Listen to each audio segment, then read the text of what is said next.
ꯃꯃꯥꯡꯗ ꯑꯍꯥꯟꯕ ꯑꯣꯏꯅ ꯂꯥꯏꯑꯣꯏꯈ꯭ꯔꯕ ꯑꯏꯕ ꯍꯤꯖꯝ ꯒꯨꯅꯣꯒꯤ ꯅꯣꯚꯦꯜ ꯂꯃꯟ ꯈ꯭ꯋꯥꯏ ꯃꯤꯌꯥꯝꯗ ꯇꯥꯍꯟꯖꯈ꯭ꯔꯕꯒꯤ ꯃꯇꯨꯡꯗ ꯃꯤꯌꯥꯝꯒꯤ ꯃꯃꯜ ꯌꯥꯝꯂꯕ ꯀꯃꯦꯟꯁꯤꯡ ꯑꯃꯗꯤ ꯁꯄꯣꯔꯠꯅ ꯉꯁꯤꯁꯨ ꯇꯥꯏꯕꯪ ꯀꯨꯝꯍꯩ ꯌꯨꯇ꯭ꯌꯨꯕ ꯆꯦꯅꯦꯜꯅ ꯂꯥꯏꯑꯣꯏꯈ꯭ꯔꯕ ꯑꯏꯕ ꯑꯁꯤꯅ ꯊꯝꯕꯤꯔꯝꯕ ꯅꯣꯚꯦꯜꯁꯤꯡꯒꯤ ꯃꯔꯛꯇꯒꯤ ꯑꯃꯇꯪ ꯈꯟꯒꯠꯆꯔꯒ ꯑꯅꯤꯔꯛ ꯁꯨꯕ ꯑꯣꯏꯅ ꯃꯤꯌꯥꯝꯒꯤꯗꯃꯛ ꯑꯃꯨꯛ ꯍꯟꯅ ꯄꯨꯗꯨꯅ ꯂꯥꯛꯆꯔꯤꯕ ꯅꯣꯚꯦꯜ ꯑꯩꯗꯤ ꯆꯤꯡꯗ ꯁꯥꯠꯄꯤꯅꯤ꯫ ꯅꯤꯡꯁꯤꯡꯖꯕ ꯑꯃꯅ ꯑꯏꯕꯅ ꯁꯤꯖꯤꯟꯅꯔꯤꯕ ꯋꯥꯍꯩ ꯈꯣꯟꯊꯣꯛ ꯑꯗꯨꯃꯛ ꯈ꯭ꯋꯥꯏ ꯃꯤꯌꯥꯝꯗ ꯇꯥꯍꯟꯖꯅꯕ ꯍꯣꯠꯅꯖꯩ꯫ ꯑꯗꯨꯃꯛꯄꯨ ꯄꯥꯡꯖꯗꯕ ꯃꯆꯥ ꯃꯁꯨ ꯑꯣꯏꯔꯤꯕ ꯑꯩꯈꯣꯏꯅ ꯃꯤꯌꯥꯝꯗ ꯄꯥꯎꯗꯝꯕꯗ ꯁꯣꯏꯈꯤꯕ ꯂꯥꯟꯈꯤꯕ ꯌꯥꯎꯔꯕꯁꯨ ꯈ꯭ꯋꯥꯏ ꯃꯤꯌꯥꯝꯅ ꯉꯥꯛꯄꯤꯅꯕ ꯑꯃꯨꯛꯀ ꯍꯟꯅ ꯅꯣꯜꯂꯨꯛꯆꯔꯤ꯫ ꯇꯥꯏꯕꯪ ꯀꯨꯝꯍꯩ ꯌꯨꯇ꯭ꯌꯨꯕ ꯆꯦꯅꯦꯜꯒꯤ ꯑꯅꯤꯔꯛ ꯁꯨꯕ ꯑꯣꯏꯅ ꯑꯩꯗꯤ ꯆꯤꯡꯗ ꯁꯥꯠꯄꯤꯅꯤ ꯍꯤꯖꯝ ꯒꯨꯅꯣ ꯐꯥꯎꯟꯗꯦꯁꯟꯒꯤ ꯑꯌꯥꯕꯒ ꯂꯣꯏꯅꯅ ꯃꯤꯌꯥꯝꯗ ꯈꯨꯗꯣꯜ ꯇꯝꯖꯔꯤ꯫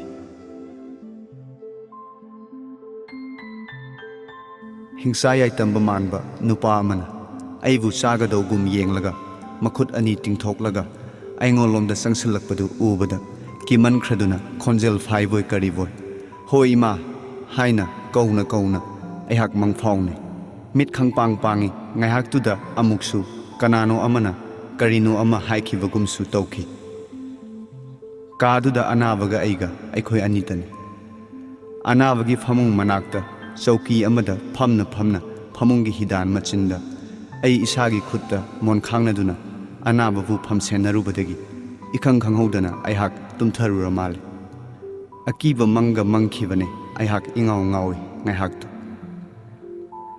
ꯑꯩꯅ ꯇꯥꯈꯤꯕꯗꯨ ꯑꯅꯥꯕꯅ ꯅꯥꯍꯦꯔꯛꯄꯗꯨ ꯑꯣꯏꯔ ꯃꯥꯜꯂꯤ꯫ ꯅꯥꯍꯦꯕꯇ ꯅꯠꯇꯅ ꯃꯍꯥꯛ ꯃꯥꯒꯤ ꯌꯦꯠ ꯊꯪꯕ ꯃꯈꯨꯠ ꯅꯥꯝꯃꯗꯨ ꯇꯅꯤꯛ ꯇꯅꯤꯛ ꯊꯥꯡꯒꯠꯅꯕ ꯍꯣꯠꯅꯕꯒꯨꯝ ꯃꯥꯜꯂꯤ꯫ ꯐꯝꯂꯝꯕꯗꯒꯤ ꯑꯩ ꯍꯧꯒꯠꯇꯨꯅ ꯃꯥꯒꯤ ꯃꯈꯨꯠ ꯈꯨꯕꯥꯝꯗꯨ ꯑꯩꯅ ꯇꯞꯅ ꯄꯥꯏꯔꯦ꯫ ꯃꯥꯒꯤꯅ ꯅꯤꯛꯄꯅꯔ ꯑꯩꯒꯤꯅꯔ ꯑꯩꯈꯣꯏ ꯑꯅꯤꯃꯛ ꯅꯤꯛꯃꯤꯟꯅꯕꯒꯨꯝ ꯇꯧꯏ꯫ ꯏꯊꯥ ꯊꯥꯖꯗꯅ ꯑꯅꯥꯕꯅ ꯈꯣꯟꯖꯦꯜ ꯐꯥꯏꯔꯞ ꯍꯪꯂꯛꯏ, ꯀꯅꯥꯅꯣ? ꯏꯊꯥ ꯊꯥꯖꯗꯅ ꯃꯥꯅ ꯋꯥ ꯉꯥꯡꯂꯛꯄꯗꯨ ꯍꯦꯛ ꯇꯥꯕꯗ ꯄꯨꯛꯅꯤꯡꯗ ꯍꯥꯏꯐꯝ ꯈꯪꯗꯅ ꯅꯨꯡꯉꯥꯏꯕ ꯑꯃ ꯐꯥꯎꯏ꯫ ꯄꯥꯎꯈꯨꯝꯗꯤ ꯑꯃꯨꯛꯁꯨ ꯍꯪꯂꯛꯏ, ꯅꯪ ꯀꯅꯥꯅꯣ? ꯃꯥꯒꯤ ꯋꯥꯍꯪꯗꯨ ꯑꯊꯨꯛꯄ ꯑꯃ ꯌꯥꯎꯅ ꯍꯪꯂꯛꯄ ꯃꯥꯜꯂꯤ꯫ ꯈꯣꯟꯖꯦꯜ ꯇꯅꯤꯛ ꯇꯅꯤꯛ ꯁꯗꯧ ꯊꯣꯡꯏ꯫ ꯑꯩꯒꯤ ꯈꯨꯠꯀꯤ ꯈꯨꯕꯥꯝꯗꯨ ꯍꯦꯛ ꯄꯥꯏꯁꯤꯜꯂꯛꯄꯒꯨꯝ ꯇꯧꯏ꯫ ꯊꯀꯠꯄ ꯑꯃ ꯌꯥꯎꯅ ꯑꯩꯅ ꯈꯨꯝꯃꯤ, ꯑꯩꯅꯤ ꯔꯣꯖꯤꯅꯤ꯫ ꯑꯃꯨꯛ, ꯔꯣꯖꯤ ꯀꯅꯥ? ꯅꯨꯡꯅꯥꯡꯕꯅ ꯂꯩꯐꯝ ꯈꯪꯂꯛꯇꯦ꯫ ꯀꯔꯤꯒꯤꯅꯣ ꯈꯪꯗꯦ, ꯈꯨꯝꯐꯝ ꯈꯪꯗꯅ ꯂꯩꯔꯤꯉꯩ ꯋꯥꯍꯪꯗꯨꯃꯛ ꯑꯃꯨꯛꯁꯨ ꯍꯥꯏꯔꯛꯏ꯫ ꯇꯨꯡꯗꯒꯤ ꯂꯣꯜꯂꯞ ꯍꯥꯏꯔꯛꯄ ꯑꯃ ꯇꯥꯏ, ꯈꯪꯄ꯭ꯔꯦꯛ ꯈꯪꯏ꯫ ꯀꯔꯝꯕ ꯃꯇꯝꯗ ꯃꯥ ꯆꯪꯂꯛꯈꯤꯕꯅꯣ ꯈꯪꯈꯤꯗꯦ꯫ ꯅꯨꯡꯁꯤꯗꯥ, ꯑꯅꯧꯕꯤ ꯃꯥꯜꯂꯤꯅꯦ, ꯏꯀꯥꯏꯔꯨꯅꯨ, ꯅꯪꯒꯤ ꯅꯨꯄꯤꯅꯤ ꯍꯥꯏꯌꯨꯅꯦ, ꯀꯔꯤꯒꯤ ꯍꯪꯒꯣꯏꯔꯤꯕꯅꯣ?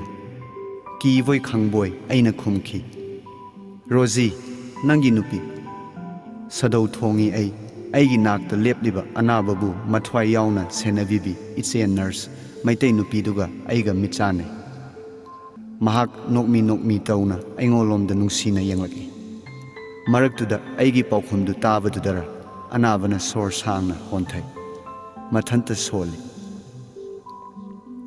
ꯔꯣꯖꯤ ꯑꯩꯒꯤ ꯅꯨꯄꯤ꯫ ꯃꯈꯥ ꯑꯃꯨꯛ ꯇꯥꯔꯛꯈꯤꯗ꯭ꯔꯦ, ꯇꯨꯃꯤꯟ ꯂꯩꯈ꯭ꯔꯦ꯫ ꯉꯥꯏꯍꯥꯛ ꯂꯩꯔꯒ ꯑꯃꯨꯛ ꯍꯪꯂꯛꯏ, ꯀꯅꯥ ꯍꯥꯏꯕ? ꯔꯣꯖꯤ꯫ ꯔꯣꯖꯤ? ꯑꯩ ꯂꯩꯌꯦ, ꯍꯥꯏꯌꯨ ꯀꯩꯅꯣ?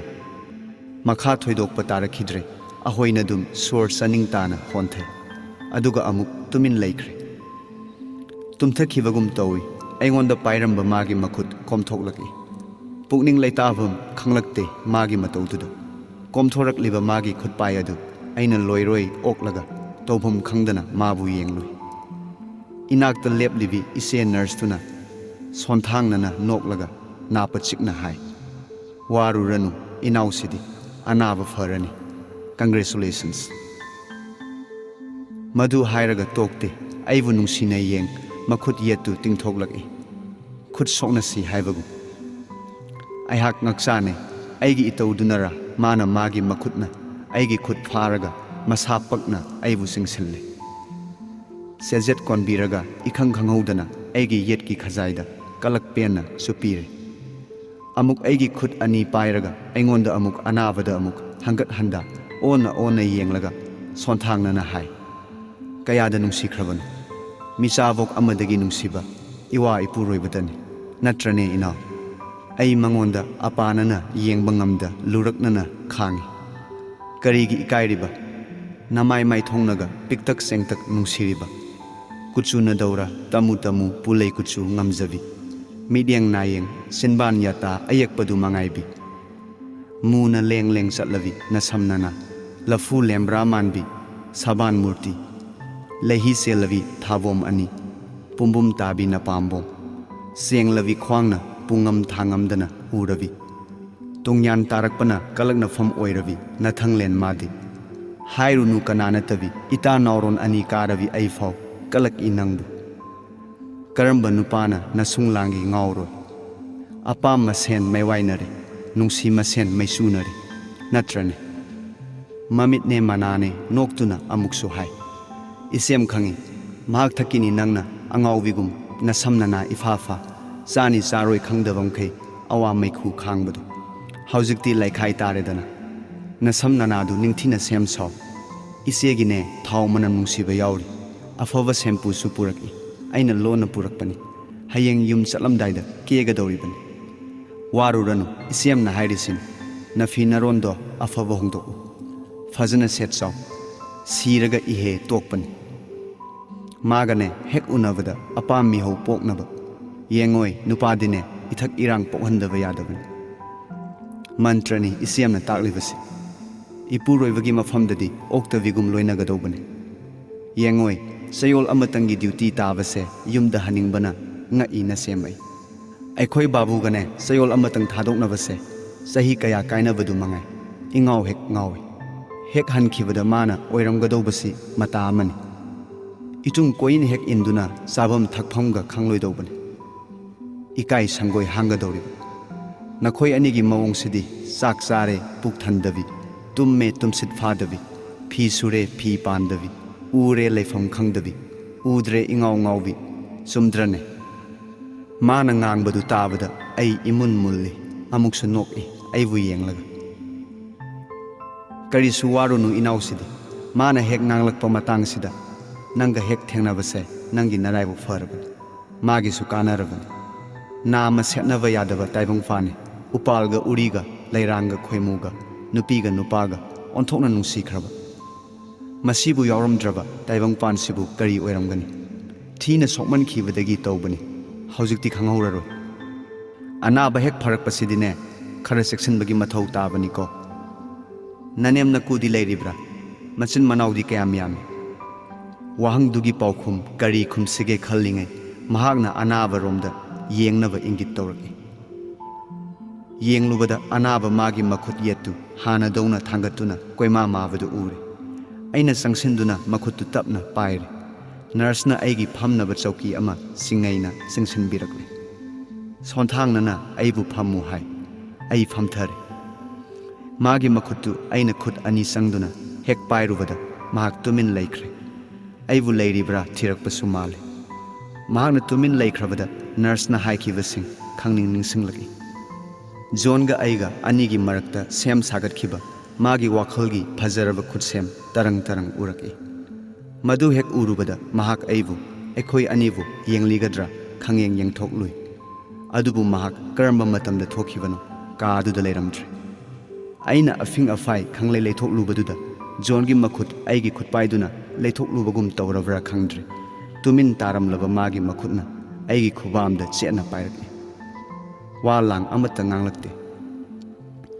Magi makhutu humangna leiriknavagum phawraki. Doctor na takhiva ningsinglaktuna aina magi manakta leiva gamsaduna humangdu tapna tapna napthoki. Mahak tumin tarambadagi aigi khut amuk pairaki. Ngasai makai khanglamde magi makhut terama foldogum tamon tamoli. Itha thazadana khut pairambadagi khuzengda, khuzengdagi khudangda. Kudangdagi pambomda tapna tapna mathang mathang lamlakle. Hainadavama fawi tu chungi. Makhutu fai. Asum tauringai thongda tek tek kaplakpama tarakle. Aina sangbirak u haina khumubada athengbada hek hek lakpi. Dr. Mary aduga zonbu hek hek senavi isen nurse aduga makhoi animak kaagi manung sanglakle. Phamlambadagi handoksira khanna khanna aigi khuttu setna paikhibadagi handokpa yadre. Aigi itaudu doctorna khanglaba male takpiraki. Let him, please. Nurse na Ingresida anabana asaiwa nganglaki haina harau na doctor da tammi. Aingonda yenglaga magi mistress bu masak khangle su hai. Madu hek tabada Dr. Mem Sahibna harauna. Oh, very good. Congratulations, mistress. Hairaga makut tingtholakle. Aina khut thadokpa yadana leibadu ningsinglakla male. Tingtholakpa makutuna aigi lengbanda nalaga hairaki. He is recovering as expected. Wish both of you best of luck. John karisu khumlakte. Aigi khuttu paiduna adum marai. Doctor nasu makha tarakte. John gi lukhumda thetliba se sangdu lautharaga kupna yengi. Aduga magi gari dasu. Nurse ta matam chana hidak adum pizakho. Anauba amaga iramge haina takpi. Nurse iribadu yengi. Makha thoidokpa hairamdana. Okay, goodbye. Hairamlaga. Nurse ka makhoi animak kadudagi thokminnakhre. Magi manakta ngangna saknavadu tabra tadabra khangde. John tuminna adum lay. Ngaihak leiraga nurse amuk sanglakle. Handakti hidak yauraba syringe ama pairaki. Mapambomda hidak tu kaple. Aingonda napachikna hai. Doctor na hairambani ngaihak pothahansi.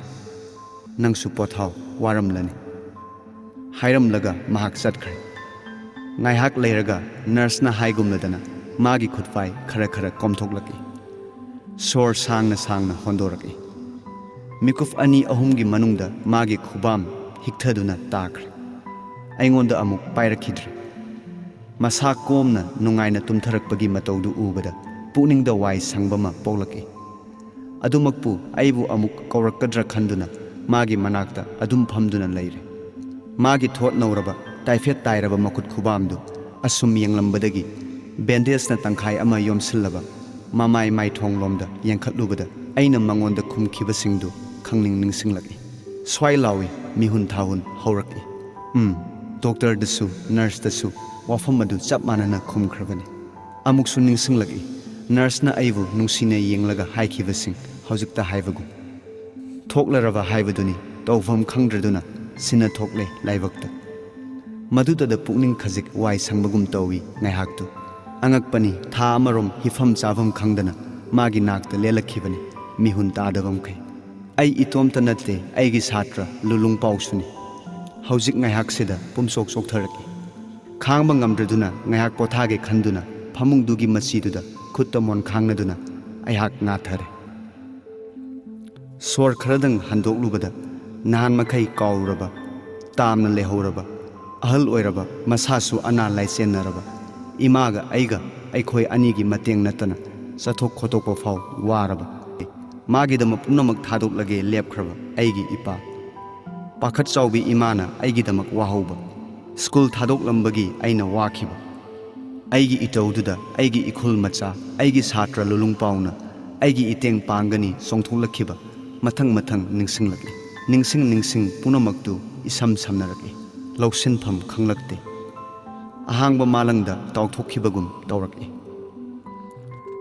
aihak famna adum tumtharura male nurse na isa nomduna hodoklakpada no nganfung tawramle magi yet thangba khut aigi pambom mathakta thamlaga John yamna nungaina tumkhun talamle magi tumba kaigani kibadagi aina yamna tapna aigi khut satokle mai mi ta thokluge haiduna aikhoida piba attendant gi ka domda lakle mai mi ta thoktuna iru mai thajaba hek loibaga anabagi nakta tan lakle adu fawba John nungaina potharamle maitai nupi isen nurse atopi nurse amaga loinana aikhoigi nakta sanglakle aigi ikut paiduna loina raklivi nurse aduda hindi da asumna sinavi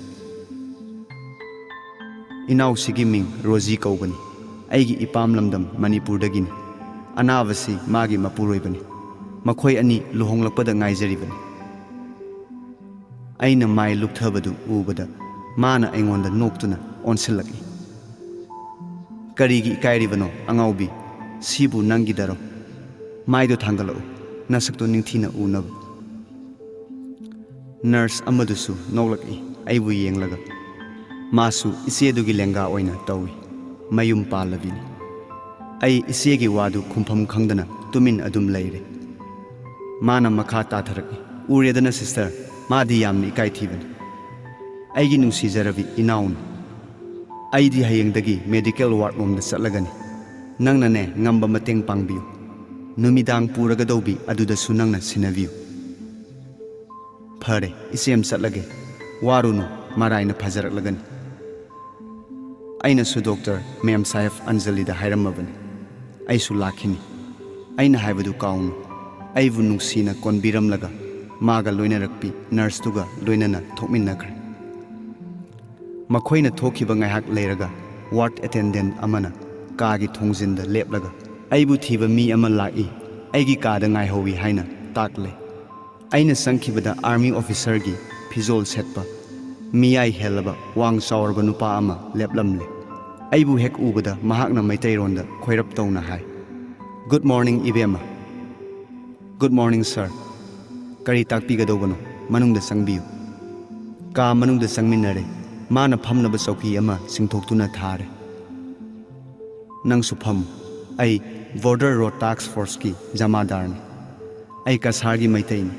Aikhoi gi naik amana Ibema hoi asida lei haina tamle. Aikhoi gi thabak sidi mata amani. Pau hek tabaga chatke khanna khanna chatpa ngamkhidre. Waroba yade Ibema gi father di aikhoi gi godfather ni. Aigi ithakta leiba officer singasu yamna chanaba aibusu nungsibiba mi.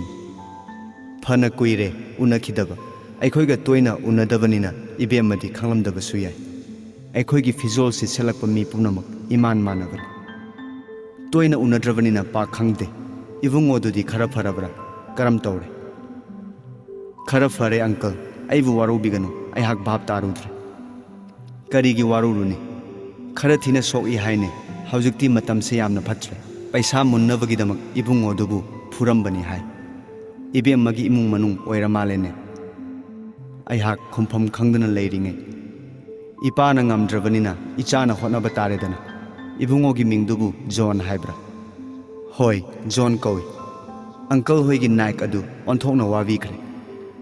Mana pangbiramdrabadi yamna khudong saramlo. Ipana uncle bu haiba tai.